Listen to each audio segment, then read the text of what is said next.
I just want to express that I am truly, humbly grateful. God has opened up doors for me bigger than I can imagine. I started out helping people in the streets in Ohio, then went to Atlanta. Although I was homeless, I was still helping the homeless. Even in Dallas, although I was homeless, I was still front center in the streets helping the homeless, just as the same in Houston.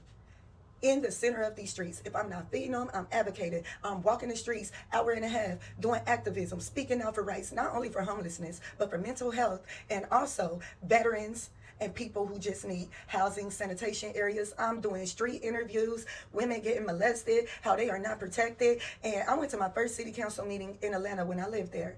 And I just went to observe. But life been lifing so much for me, God forced me to use my voice. I got my city council speech together, and when I went, it was cameras everywhere, something I didn't see when I observed in Atlanta.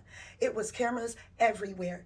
We were being live on TV. My heart was jumping out of my body. I had to pat myself and meditate before they called my name. And I thought I was just going to do my speech and that'd be it.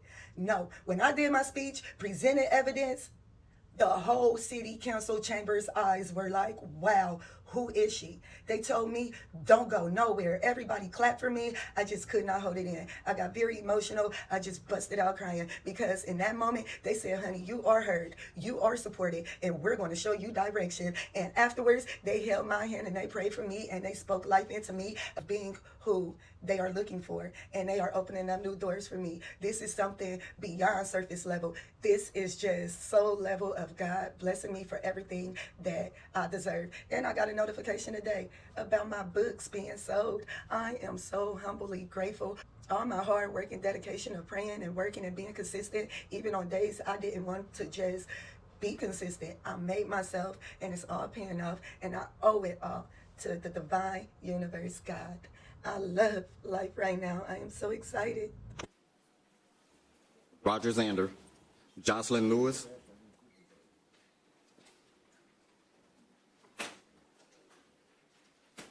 Thank you for allowing me to speak today. Good morning, my name is Jocelyn Lewis, and I'm here to speak for those whose voices are being ignored, our homeless community and those battling mental health issues.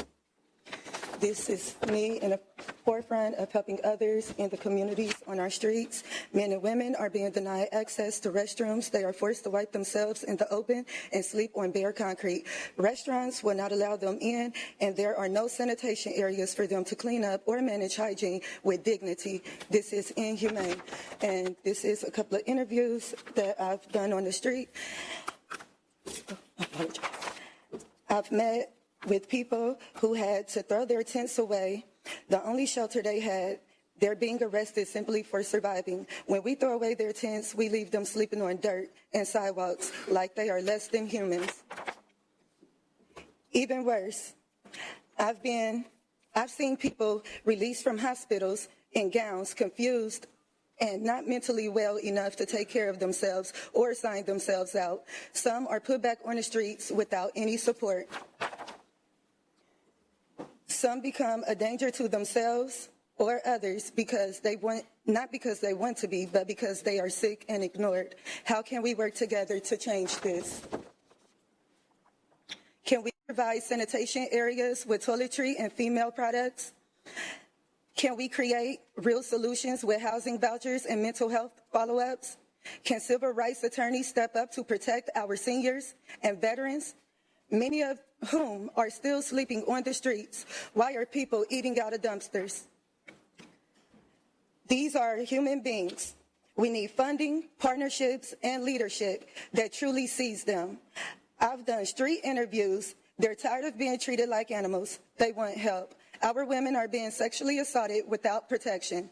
Kathy Rosario is a victim that's been sexually assaulted 3 times on the streets. I ask you will help us build a safer and more humane community for everyone in the heart of Houston. Thank you. Councilmember Carter. Councilmember Carter. Ms. Lewis, thank you for coming today. I'd like to visit with you. Mike Donnell in the back will get with you and we'll get a meeting set up and talk to you about some of the things that we are working on, because you've brought forth today a series of problems that we're very much aware of, and it's not one solution. You know, we need permanent housing, we need transitional housing, We need low barrier shelters. We need sanitation facilities. We have so many needs. And I promise you, the mayor is very focused on working on these needs, and he has a solid team, and I'm honored to have been part of some of the work they're doing, and love to meet with you and kind of connect with you and just tell you a little bit about what's going on out there. So Danelle in the back will get with you, and we'll get a meeting as soon as possible. Thank you. Thank you, Member Carter, for your leadership. And, ma'am, that's the reason, everything you just documented is one of the reasons that HUD approved us using some of the recovery funds for the homeless. Sir. Thank you. Thank you. Councilman Ramirez. Thank you, Jocelyn, for your remarks. It truly is a tragedy how many mentally ill folks we have on our streets. And let me assure you, as a city government, we are trying to come up with solutions and advocating for measures that will help address this problem.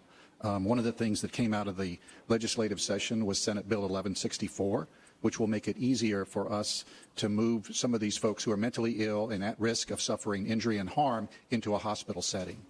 And so that's awaiting the governor's signature, and if he signs it, it'll become law on September the 1st, and we'll have another tool that we can use to address the situation.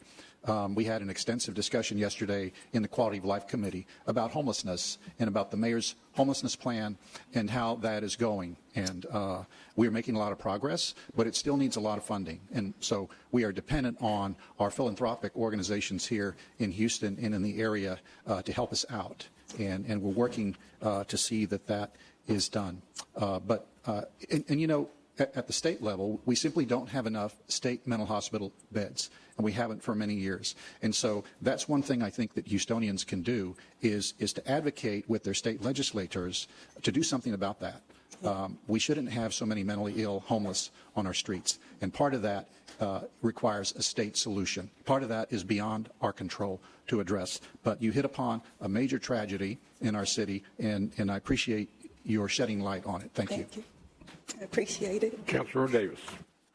Thank you, Mayor. Thank you, Josh, for coming and certainly bringing those items to our attention, which is, you know, at the priority of this council and this administration. Let me ask you, who do you work with? Do you work with a particular organization, or this is just personal? It started out as personal.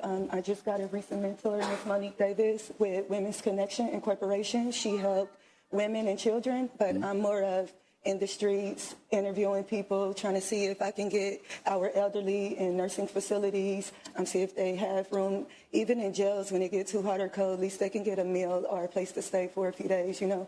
So I just partnered up with her, and she's kind of helping me. Good. And the reason I brought that up, because there are resources that are out there. That's why I was going to suggest that we help you in maybe some that you're not aware of. It is such a big issue, and it's not just Houston, it's nationwide, as you know, but we just trying to be ahead of it. And so it's really, I appreciate you coming and you know, expressing, because as a veteran, I'm deeply concerned about all homelessness, but veterans have been out there for a very long time. Yes. Probably the longest and largest group of homeless people, which is a deep concern of mine, because I'm a veteran, I come from a veteran family. So thank you. But thank you for coming. No problem. And yes, I started in Atlanta. I even went to Dallas. So I've been doing this for a while now. I just haven't had any direction on to get the help that I need, the support. Okay. Well, God bless you. And some of the colleagues has offered, and we'll keep up with you. Thank you so much. Councilmember Thomas. Ma'am. Hold on, one second. I apologize. One more. No, all good. You know well, you came to the right place for some direction. I want to acknowledge our housing director, Director Nichols. If you can raise your hand, that's the director. Yesterday, we hosted a Quality of Life and Housing Committee meeting, and our chair of Quality of Life is absolutely right. It was a robust update, but I want to offer you an opportunity for you to participate.